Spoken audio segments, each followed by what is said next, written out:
Olá pessoal, muito boa tarde, Deus abençoe a cada um de nós. Estamos aqui mais uma vez nas nossas lives ao meio-dia para tratarmos sempre assuntos relacionados ao direito das pessoas com autismo, as pessoas com deficiência.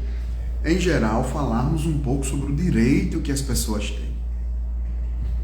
Nós estamos aqui hoje, 30 de maio de 2023, uma terça-feira meio assombrada em Natal, Rio Grande do Norte, uma terça-feira meio torta, né? Uma terça-feira meio esquisita, com sol, chuva, o tempo nublado.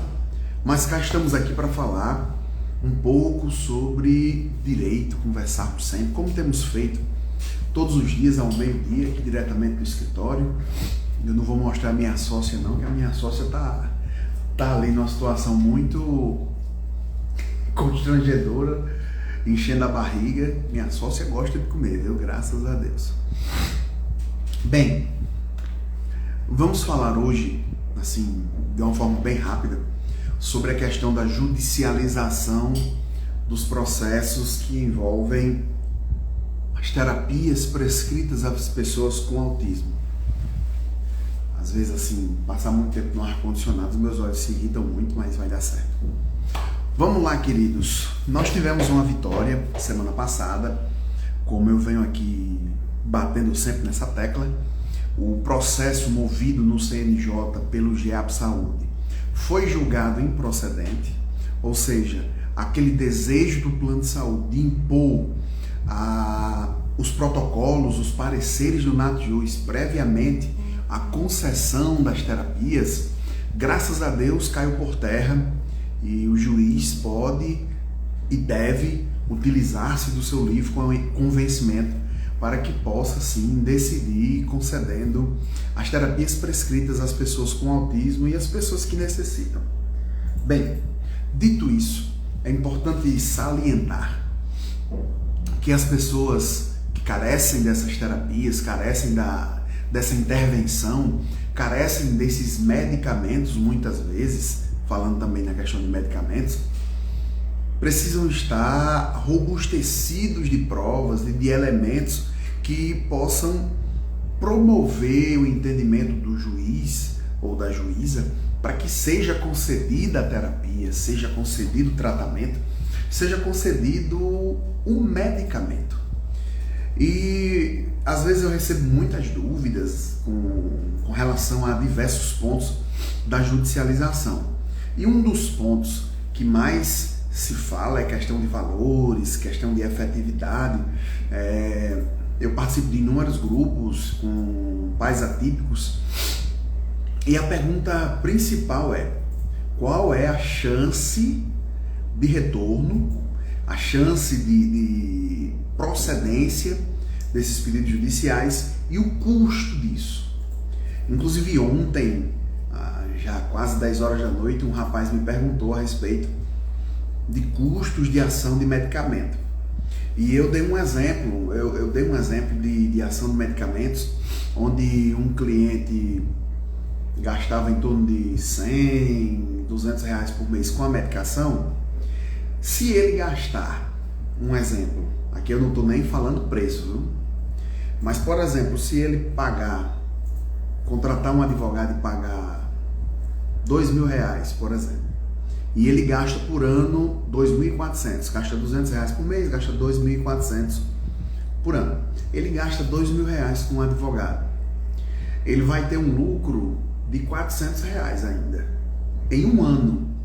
Mas é bom salientar que a medicação concedida judicialmente, ela não tem prazo, ou seja, é até que dure o tratamento. Se o tratamento durar 10 anos, 20 anos, se o tratamento durar 10 anos, ele vai ter uma economia aí de R$22.000. R$22.000, ele vai ter uma economia e gastou apenas 2 com advogado. Eu gosto sempre de pontuar, e as pessoas falam que a gente não deve fomentar, não deve estimular o litígio, mas tem horas que é impossível fugir do litigioso, fugir da justiça. município, o Estado, a União negam tratamento, negam medicação, você tem que fazer às vezes. E digo mais, existe também a figura da Defensoria Pública. Agora você tem que ter um pouco de paciência.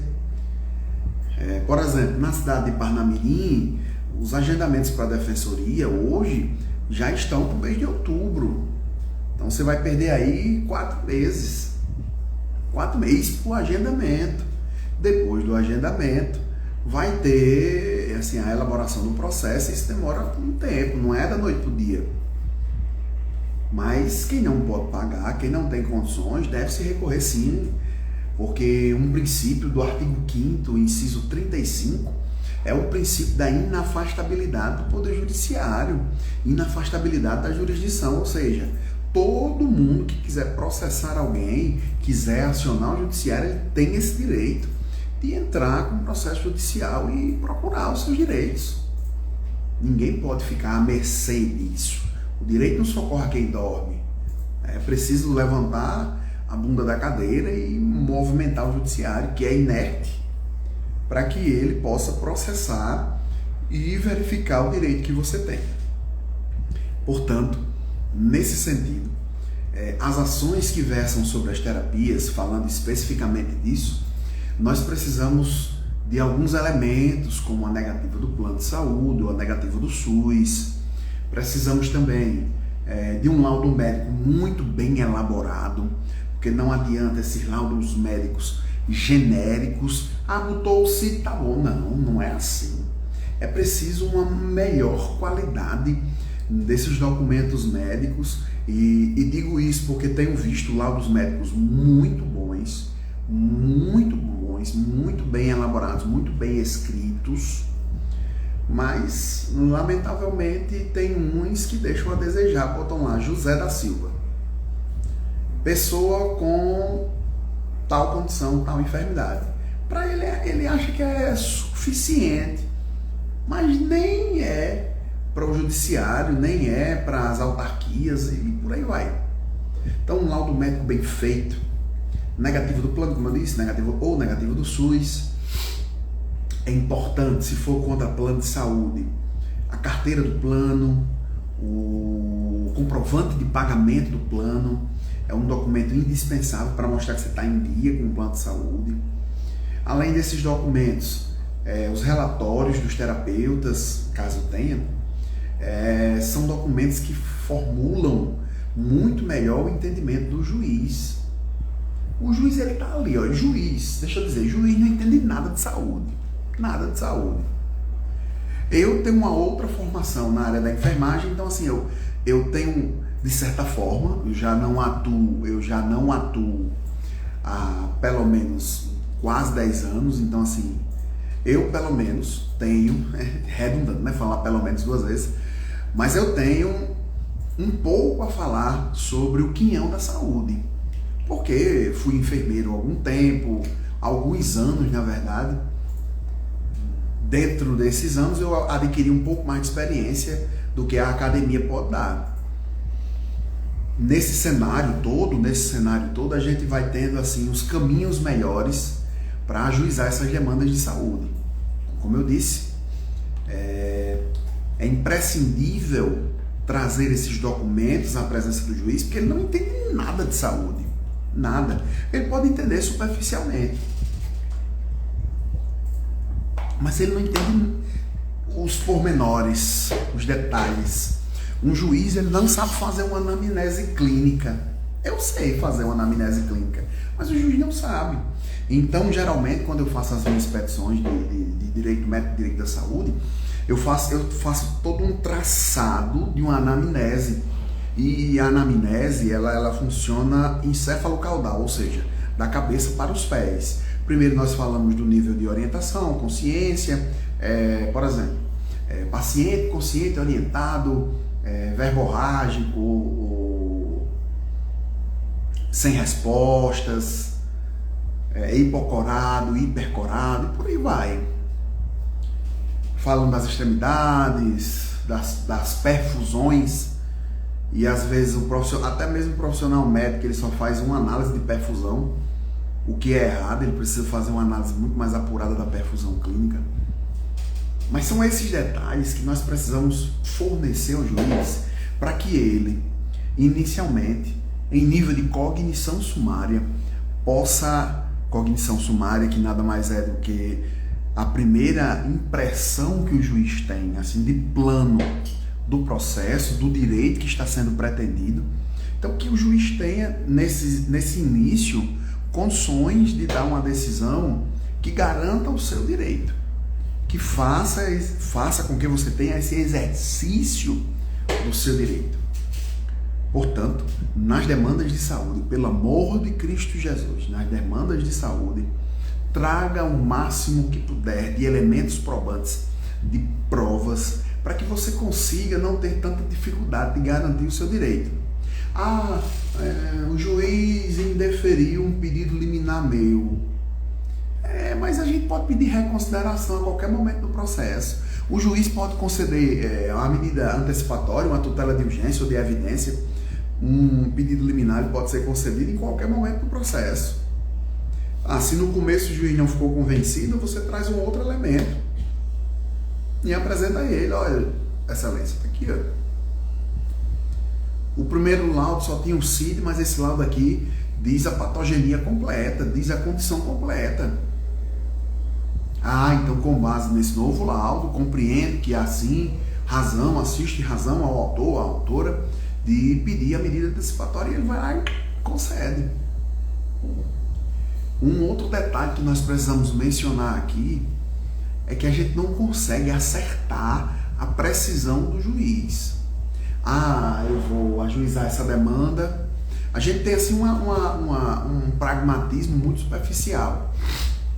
O que seria esse pragmatismo superficial? Caiu na vara tal, esse juiz, eu conheço o entendimento dele, vai ser favorável a liminar. Esse juiz aqui, ele é desfavorável, ele tem um entendimento diferente. A gente não tem como dimensionar isso, comensurar isso. A gente pode fazer, como eu estou dizendo assim, superficialmente, dentro desse pragmatismo, do aguardo da decisão determinada vara, determinado juízo, mas nem sempre funciona assim. Eu vou dar um exemplo comigo, em um juízo aqui perto, foi até um processo de juizado.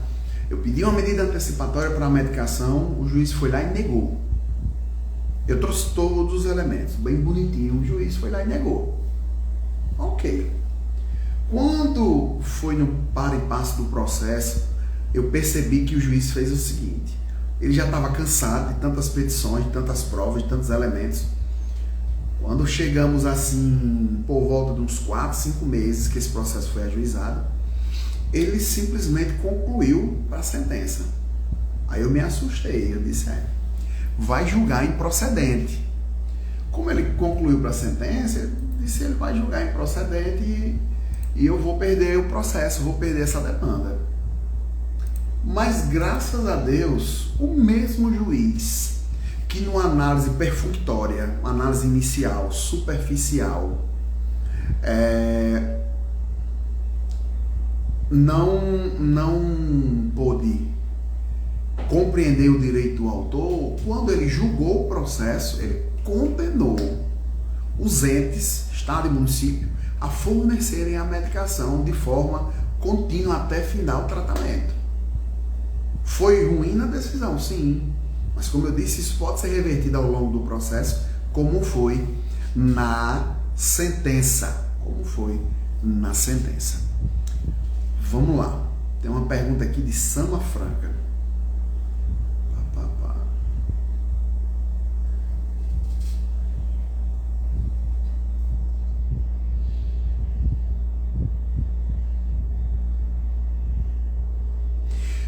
Vamos lá. Dona Sama, primeiro eu preciso que a senhora explique o que é CPT, porque CPT para mim aqui é coparticipação, certo? Só me confirme se é isso, e se é outro termo não usual, porque essas siglas variam muito de estado para estado, certo? Aqui, CPT, para mim, narra sobre coparticipação. Aí só me confirme isso que eu consigo responder sua dúvida. Porque para mim está escrito assim, né? CPT no plano de saúde do meu filho colocou 2 anos. Motivo, porque meu filho não falou com a enfermeira que estava avaliando, certo? Quando ela foi fazer a anamnese, né? O filho da senhora, que é não verbal, é um autista não verbal, não se comunicou com a enfermeira. Muito tranquilo em relação a isso. O plano não quer resolver, o que fazer? Aí eu preciso que a senhora me identifique, me pontue o que é CPT na sua região, tá certo? Eu vou aguardar enquanto a senhora fala, eu vou só desligar aqui o microfone um instantinho enquanto a senhora me responde, por gentileza.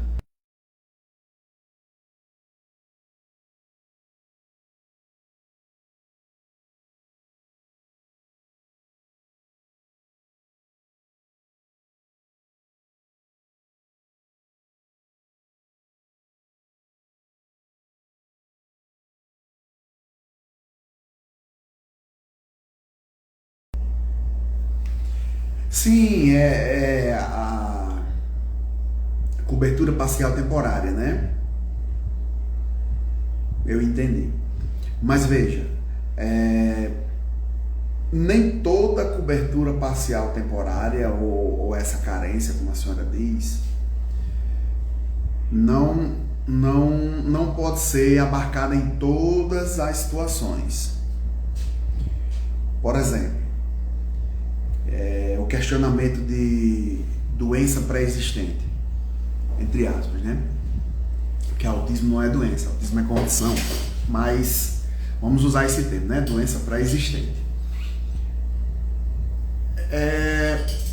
Existem situações, e o autismo enquadra-se nisso, em que algumas carências precisam ser zeradas, que há alguma, deixa eu ver aqui uma melhor palavra, há um perigo na ausência de tratamento. Por exemplo, as carências, em regra, para terapias especiais, em regra, certo? Giram em torno de 180 dias. Alguns planos eu tenho visto, inclusive nos grupos que eu participo, eu tenho visto carências de 90 dias, outros de até 30.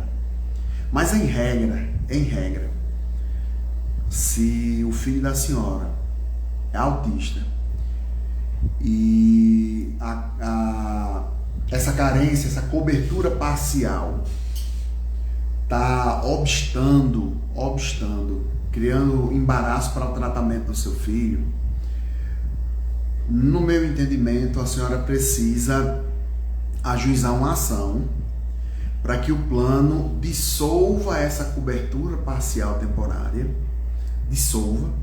remova essa cobertura.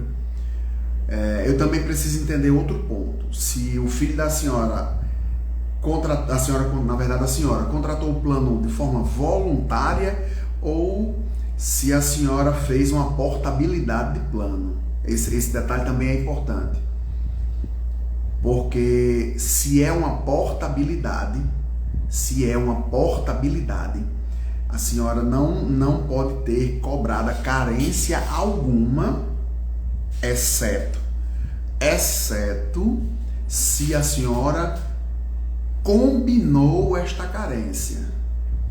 E algo assim, nós fazemos a portabilidade, não tem carência, certo? Mas nós vamos reduzir o valor do seu plano em troca de uma carência. E se a senhora concordar com isso, não há nenhum tipo de complicação. Pronto. É o primeiro plano dele. Então veja só. O plano, ele tem essa liberdade de fazer essa CPT, essa cobertura parcial temporária? Tem. Só que, para o autismo, isso é uma violação de direitos. O filho da senhora tem que estar em plena expansão de tratamento, plena expansão de terapia. Seu filho já teve acesso ao neuro ou ao psiquiatra, dependendo de qual o segmento que a senhora achar mais apropriado, na sua cidade, por sinal. Ele já teve acesso ao médico, o médico já fechou o diagnóstico. A senhora já tentou, junto ao plano de saúde, perceber essas terapias ou pelo menos ter a noção de quando essas terapias poderão estar em execução? O plano as terapias já poderiam estar em execução, mas o plano me negou. Aí também é um outro problema. Então eu vejo, diante desses fatos que a senhora diz, a senhora tem todo o direito de ajuizar uma ação para regularizar a cobertura e a questão das carências do plano de saúde do filho da senhora.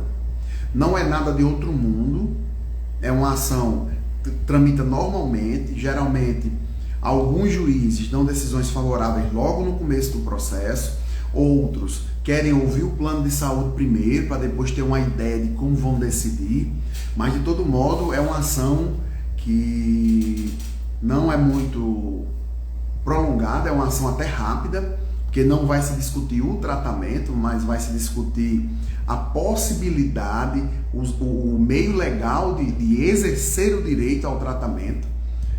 Não seria questão nem não seria questão nem de quantificar terapias, é permitir mesmo que o filho da senhora tenha liberdade de usufruir como beneficiário do plano de saúde dele. E eu não sei qual é a cidade que a senhora mora, mas eu tenho acompanhado muito na vivência com as pessoas com autismo e vejo que ocorre muito com os planos de saúde da região sudeste, que tem planos regionais que fazem um traçado de cobertura e um traçado de carências muito ruim. Então, se seu filho está precisando de um médico e o plano de saúde não está deixando ele se consultar, se o seu filho está precisando exercer qualquer terapia inerente, por exemplo, alguma terapia da Resolução Normativa 539, e ele não está podendo fazer, está sendo impedido de fazer, a senhora já pode ajuizar uma ação, pedir que a justiça determine o direito do seu filho. Porque o plano de saúde, muitas vezes, ele não quer resolver administrativamente, ele não é bom de conversa.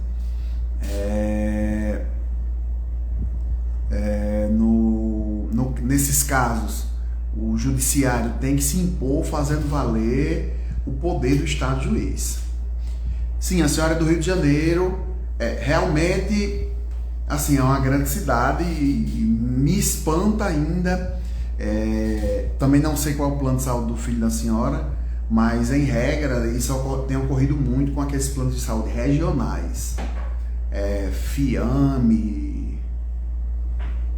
Vida Plena, essas coisas assim, esses planos que não têm abrangência nacional, esses planos de abrangência mais regional, só funciona no estado tal, só na região tal. Às vezes eles impõem muito, quando não reduzem muito a área de cobertura, reduzem muito as especialidades que cobrem. Então a gente precisa estar bem atento a isso, para que o direito do filho da senhora e de qualquer outro autista não seja violado dessa forma. Tá bom? Eu fico aqui à disposição para uma eventual conversa a respeito do que precisar. A gente tenta orientar da melhor forma a senhora, para que a senhora venha lograr êxito e o filho da senhora de fato exerça o direito que tem. Porque nós temos inúmeros direitos, mas muita gente desconhece ou tem medo, sei lá, algo do tipo. Mas eu quero crer que vai dar tudo certo para o filho da senhora, tá bom?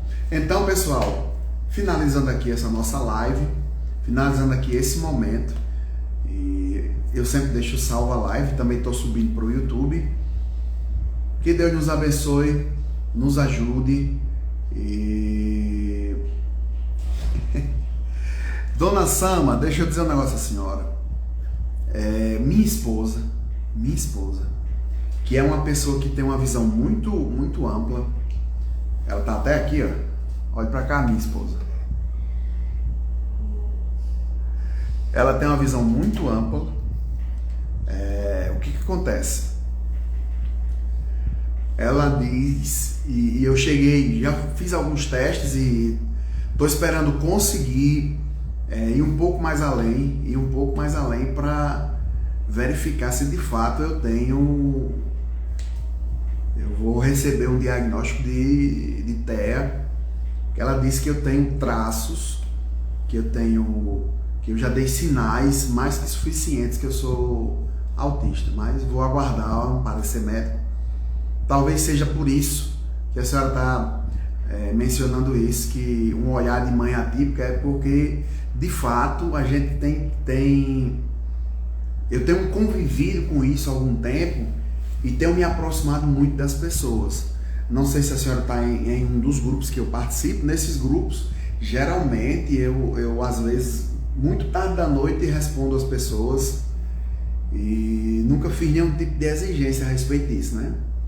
Porque para mim o direito do autista, ele me ajuda a sobreviver, claro, obviamente, não só isso, mas no escritório eu trabalho com vários ramos do direito, mas em especial eu consigo exercer um pouco mais do cristianismo que eu aprendi desde os primórdios da minha fé. Estar no lugar do outro é sempre um lugar necessário para o nosso aprendizado e crescimento, tá bom? Então, Deus abençoe a senhora, Deus abençoe a todos. Não esqueçam, precisarem ajuizar uma ação pedindo terapia, pedindo medicamento, cumpram esses requisitos que eu disse no começo desse vídeo, juntem a documentação completa. Não esqueçam disso, pelo amor de Deus. Não esqueçam disso, pelo amor do Senhor Jesus. Juntem toda a documentação para que o direito do seu filho, o seu direito, não seja escoado e não se perca nesse mar aberto do judiciário brasileiro. Fazendo valer o que você tem a pedir, com certeza a vitória é certa. Deus te abençoe. Lembrando, aos autistas, nenhum direito a menos. Tchau, tchau. Fiquem com Deus.